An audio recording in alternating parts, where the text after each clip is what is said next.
तो क्लास 10 तुम्हारा इतिहास का और मैं तुम्हारा भूगोल का बना चुका हूँ अजीब क्वेश्चन या पीवाईक्यू।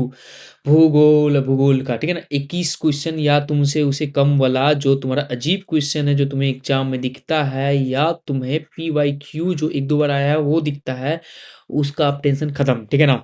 मतलब आप तुम्हारा 100% तुम्हारा पेपर वाला क्वेश्चन अब नजर आ जाएगा, ठीक है। इससे पहले तुम अगर ये देख रहे हो तो उम्मीद करता हूँ कि तुम ये वाला सीरीज वाला क्वेश्चन देख चुके होगे। मैं जो सामाजिक विज्ञान का प्लेलिस्ट बनाया हूँ, इसमें वायरल क्वेश्चन है, मोस्ट रिपीटेड क्वेश्चन है, जो बार बार आता है, वो क्वेश्चन मैं करवा चुका हूँ, ठीक है। बस 2 घंटा का पेपर है, ये देखना अनिवार्य है, वरना तुम एग्जाम के बाद आके बोलोगे क्वेश्चन नहीं भिड़ा या क्वेश्चन नहीं मैच हुआ, तो मैं नहीं मानूंगा। क्योंकि तुम अगर ये नहीं देखोगे तभी ऐसा होगा। क्योंकि मैं जितना पीवाईक्यू, ऑल पीवाईक्यू, जितना पीवाईक्यू मैं ले आया हूँ, जितना टाइप का न्यू क्वेश्चन बन सकता है टॉपिक से, वो टॉपिक से भी मैंने क्वेश्चन ले आया हूँ। अब नहीं छोड़ेंगे, अब हमको चाहिए मार्क्स तो मार्क्स, ठीक है ना। इसलिए तुम कंप्लीट करो, मैं तुम्हें बहुत जल्दी कंप्लीट करवा दूंगा। क्योंकि हिस्ट्री का भी लेक्चर जो तुम्हें बनाया हूँ अजीब क्वेश्चन वाला, वो मात्र 30 मिनट का बनाया हूँ। और तुम्हें जो अभी मिलेगा, तुम्हें कौन सा, वो मिलेगा ज्योग्राफी का, मतलब भूगोल का, वो भी मात्र 20 मिनट का होगा मात्र। तो मैं ज़्यादा लंबा वीडियो बनाता नहीं हूँ, ठीक है। तो अगर तुम्हें जितना भी सब वीडियो है, इसका वीडियो है, इस सब का पीडीएफ है, अगर तुम्हें पीडीएफ चाहिए सबका आंसर वाला, ये सब आंसर का जो पीडीएफ चाहिए, तो तुम फटाफट ज्वाइन करो मेरा टेलीग्राम चैनल, उसमें तुम्हें पीडीएफ मिल जाएगा। डाउनलोड करना और रिवीजन मारते रहना, ठीक है।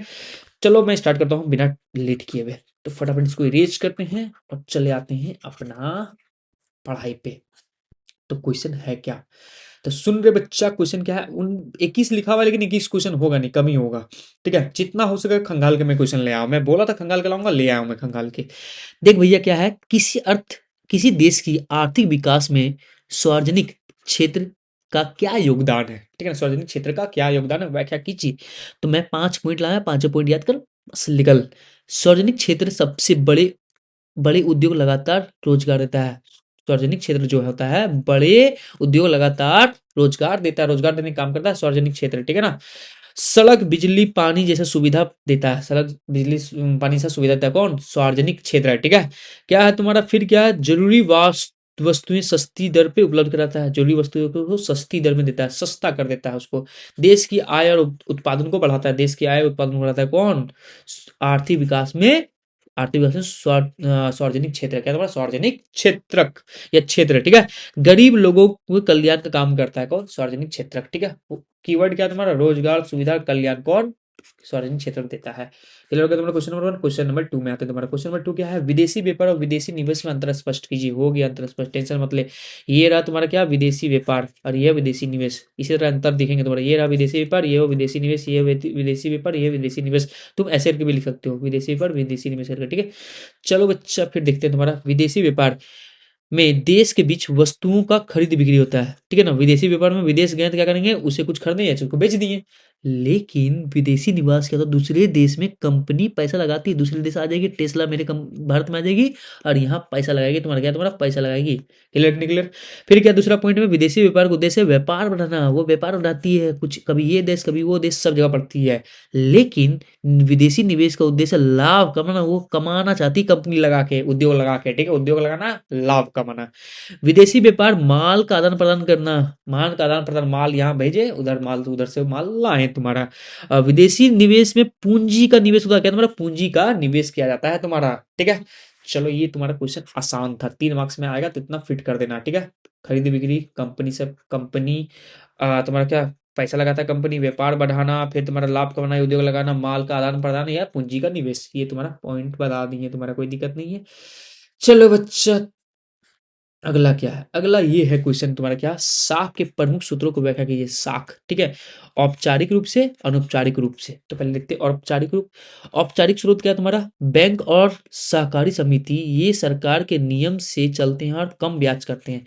तो भैया जो होता है तुम्हारा, कम ब्याज लेता है कौन, तुम्हारा औपचारिक रूप, ऑफिशियल रूप वाला बैंक वाला सब, ठीक है ना। लेकिन औपचारिक स्रोत सुरक्षित है, क्या तुम्हारा ये सुरक्षित है, लेकिन लिखित कागज प्रक्रिया है, और क्या लिखित कागज प्रक्रिया है, ठीक है। ये किसका बात की हम, तुम्हारा ये बात की औपचारिक है, तुम्हारा औपचारिक है, यहाँ से यहाँ तक बात की हम तुम्हारा, कि भैया सरकारी समिति द्वारा चलाया जाता है तुम्हारा बैंक या सरकारी समिति द्वारा, ये सरकार के नियम का से चलते हैं, कम ब्याज पे ये लोन देते हैं।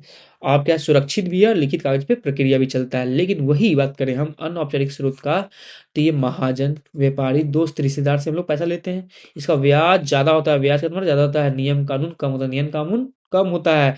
औपचारिक जल्दी कर्ज देते हैं, लेकिन गरीब का नुकसान भी होता है। अरे भैया परसेंटेज बढ़ा देगा 10% कैसे होगा? तो भैया यही होता है, नुकसान ज़्यादा होता है, जल्दी मिलता है लेकिन नुकसान होता है तुम्हारा। आगे क्या है सो देखो, विकास में ऋण की भूमिका का विश्लेषण कीजिए। ऋण मतलब क्या तुम्हारा? लोन। विकास में लोन की भूमिका क्या है? लोन की भूमिका बहुत बड़ा बात है भैया, बिना लोन के बड़ा बड़ा कंपनी तुम खोल ही नहीं पाओगे, पूरा लोन से चल रहा है, पूरा बड़ा बड़ा कंपनी। ऋण से लोग खेती, व्यापार, उद्योग शुरू कर आय बढ़ा सकते हैं। इसका उत्पादन बढ़ता है तो रोजगार मिलता है, क्या तुम्हारा? रोजगार मिलता है। सही ऋण विकास को तेज लाता है, अगर सही लोन लिए तो विकास होता है, तो जीवन स्तर को भी सुधार डालता है। लेकिन अधिक ब्याज वाले ऋण गरीब को कर्ज का जाल में फंसा देता है ना भाई? कोई फंसता है भाई, बंधन बैंक वगैरह इतना ना लोन दे देता है भैया, ले लेता है सब खाली खाने पीने के चक्कर में। इसलिए सस्ता और सुरक्षित ऋण विकास के लिए जरूरी है। सस्ता होना चाहिए, सुरक्षित होना चाहिए, ठीक है। ये तुम्हारा क्वेश्चन, 4 नंबर क्वेश्चन कंप्लीट हो गया।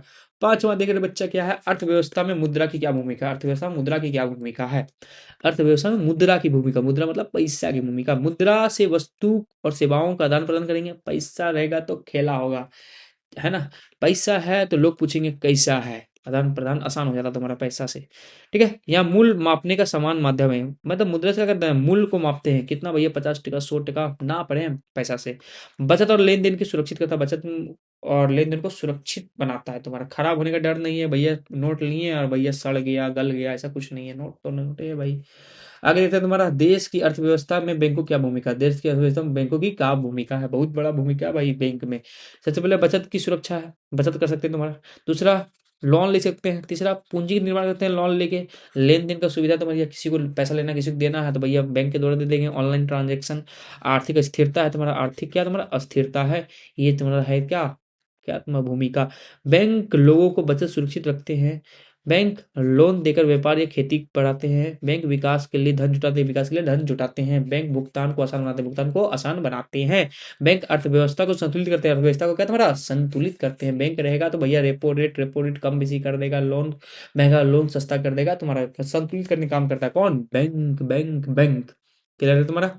ये 5 पॉइंट याद करोगे, तुम्हारा आंसर लिखा जाएगा। आगे देखें तुम्हारा, देखो, अतिरिक्त मुद्रा, मुर्दा बोल देते हैं अतिरिक्त मुद्रा वाले लोग और जरूरतमंद लोगों के बीच बैंक किस प्रकार मध्यस्थता कराते हैं? तो देख भैया, जमा लेना, भैया जमा लेगा, बड़े बड़े आदमी पैसा में जमा करेंगे बैंक में। बैंक अतिरिक्त धन वाले लोगों से पैसा जमा लेते हैं, जमा ले लिया तुम्हारा, और लोन दे दिया किसको? वही पैसा जरूरतमंद, जो जिसको जरूरत है उसको लोन के रूप में दे दिया। कुछ पैसा रखता है, सब सारा नहीं देता है। ब्याज व्यवस्था, बैंक जमा कर ब्याज देता है। अगर तुम जमा किए हो बैंक में पैसा तो तुम्हें ब्याज रिटर्न देगा, ठीक है। और तुम्हारा लोन पर ब्याज लेने लेते हैं तुम्हारा, क्या तुम्हारा? और लोन पर ब्याज लेते हैं, इससे दोनों का लाभ होता है, दोनों का लाभ होता है, ठीक है। अब देख भाई, अगला क्वेश्चन क्या है तुम्हारा? अगला क्वेश्चन ये है कि आर्थिक विकास में ऋण की भूमिका पर विश्लेषण। भूमिका पे क्वेश्चन का आने का चांस बन सकता है, क्योंकि बहुत बार भूमिका भूमिका किया हुआ है तुम्हारा। आर्थिक विकास में ऋण की भूमिका का विश्लेषण कीजिए। उत्पादन में वृद्धि, उत्पादन में वृद्धि, ठीक है। रोजगार सृजन, आय में वृद्धि, तकनीक विकास, जीवन स्तर में सुधार। ये तुम्हारा 5 पॉइंट हो गया तुम्हारा।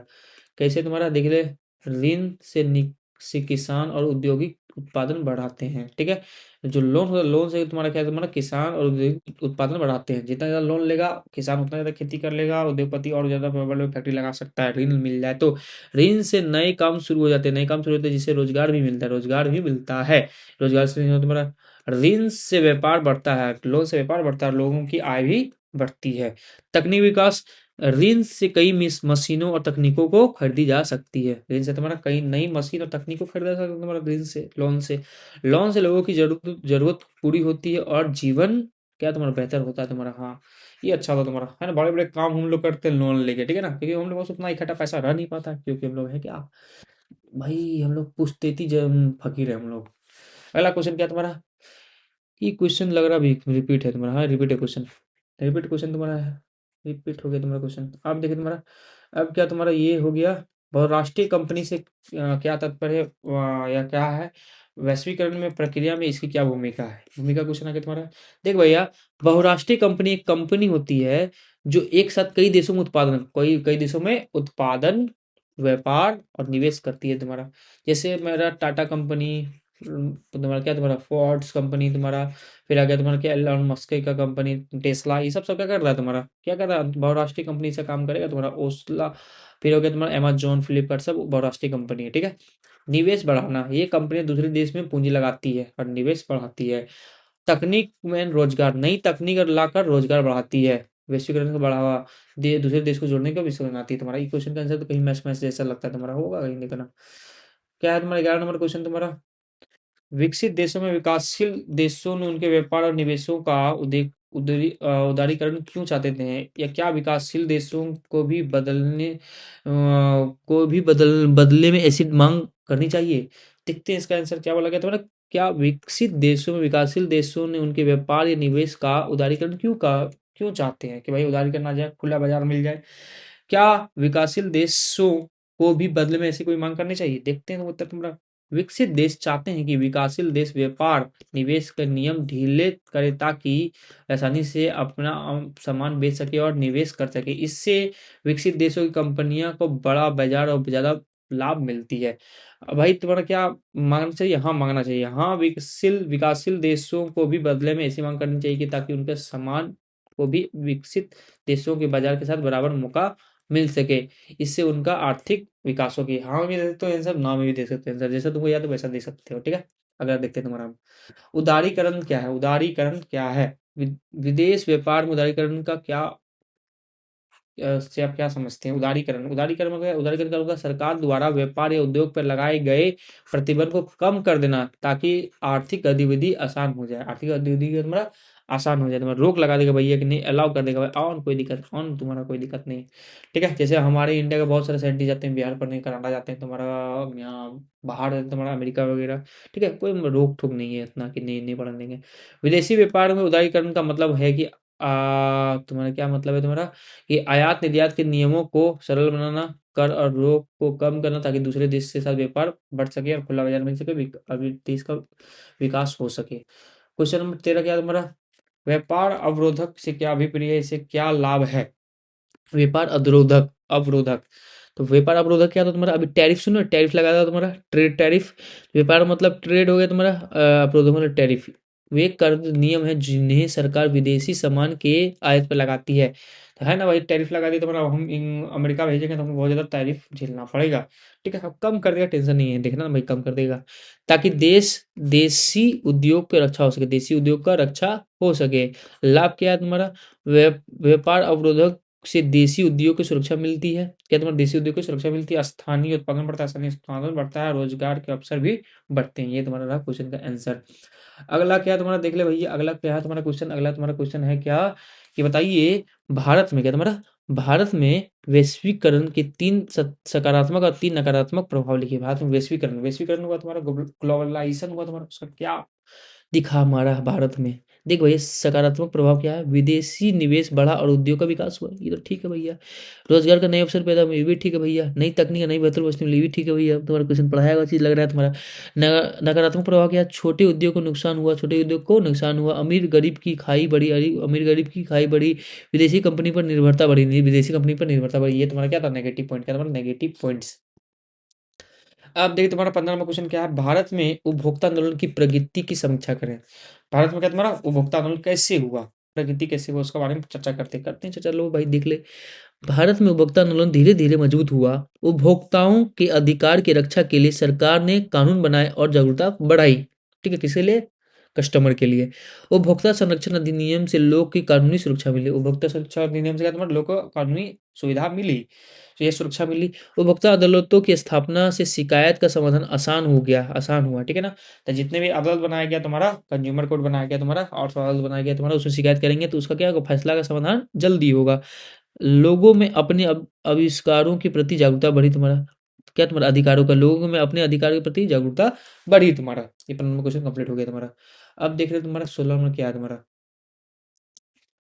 भारत में उपभोक्ता आंदोलन की शुरुआत किन कारणों से हुई? उपभोक्ता आंदोलन, क्या तुम्हारा उपभोक्ता आंदोलन, देख भैया, भारत में उपभोक्ता कानून की शुरुआत उपभोक्ताओं के शोषण को रोकने के लिए हुई। इसका मुख्य कारण ये थे, बाजार में मिलावटी और घटिया सामान बेचा जा रहा था तुम्हारा, हाँ या ना, बिल्कुल।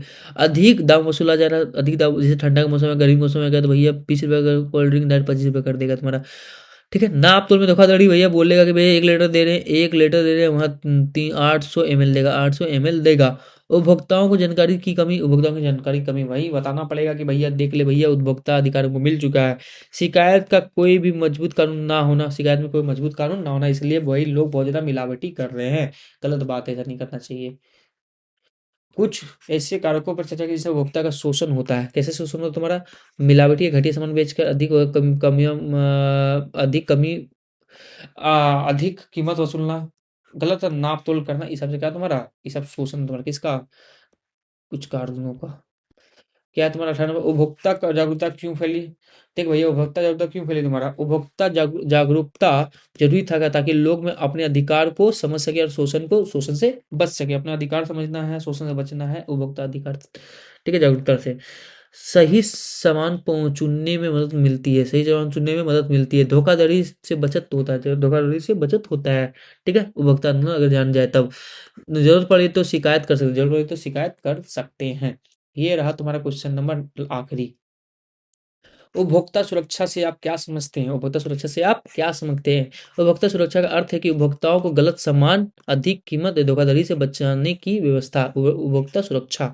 ठीक है, उपभोक्ता को सुरक्षित और सही वस्तु मिले, उपभोक्ता को जो कस्टमर है उसको सुरक्षित और सही वस्तु मिले, उचित कीमत में ली जा सके, उचित कीमत में ली जाए। ठीक है ना। फिर क्या तुम्हारा, शिकायत पर न्याय मिले, शिकायत पर न्याय मिले, इसी तरह तुम्हारा क्या हो गया, ये लेक्चर हो गया स्वाहा। और उम्मीद करते हैं तुम्हारा कि भैया क्या तुम्हारा जो एसएसटी टॉपर सीरीज है, एसएसटी टॉपर सीरीज, उसे तुम अच्छे से देख लियोगे। मैं डिस्क्रिप्शन पे लगा दूंगा, अगर नहीं देखे तो देख लेना। और मैं क्या करूँगा, इस पीडीएफ का भी लिंक दे दूंगा तुम्हारे यहाँ पे, कहाँ तुम्हारे डिस्क्रिप्शन में। थैंक यू, धन्यवाद, बाय बाय।